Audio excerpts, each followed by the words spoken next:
जय झूलेलाल। मुंहिंजो नालो साक्षी दयानी आहे। मां जय हिंद स्कूल में पढ़ंदी आहियां। मां तव्हांखे हिकु बैत ॿुधायां थी।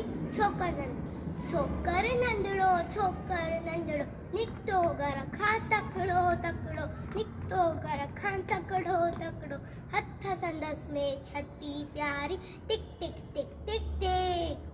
हथ संदसि में छटी प्यारी सिर ते टोपी कारी कारी सिर ते टोपी कारी कारी घुमंदो आयो नदी किनारे घुमंदो आयो हुते ॾिठई वाघू हिकिड़ो अरे अरे वाघू हुते ॾिठई वाघू हिकिड़ो संदसि पुठियां ते आयो तकिड़ो बिजलीअ वांगुरु छोकर डोरियो जो ते वाघू केस ने ओढ़ियो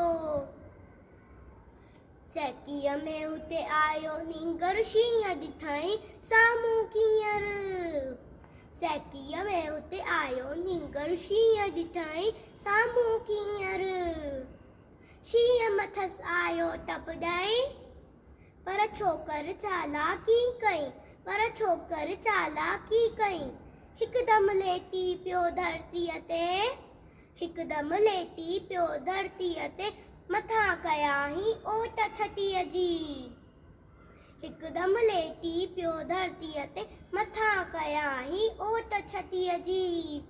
शींहं छटी जे मथां टिपी पियो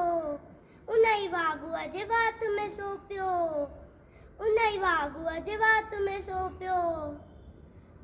जीअं शींहं फटियो ऐं वाघू जख्मी भदड़ लॻो भाई छोकर जल्दी छॾे छटी ऐं टोपी आयो अरे अरे मुंहिंजी टोपी छॾे छटी ऐं टोपी आयो की नज़रो गन वक़्त विञायो घर ॾे दौड़ियो तकिड़ो तकिड़ो तकिड़ो तकिड़ो तकिड़ो तकिड़ो तकिड़ो तकिड़ो तकिड़ो तकिड़ो छोकर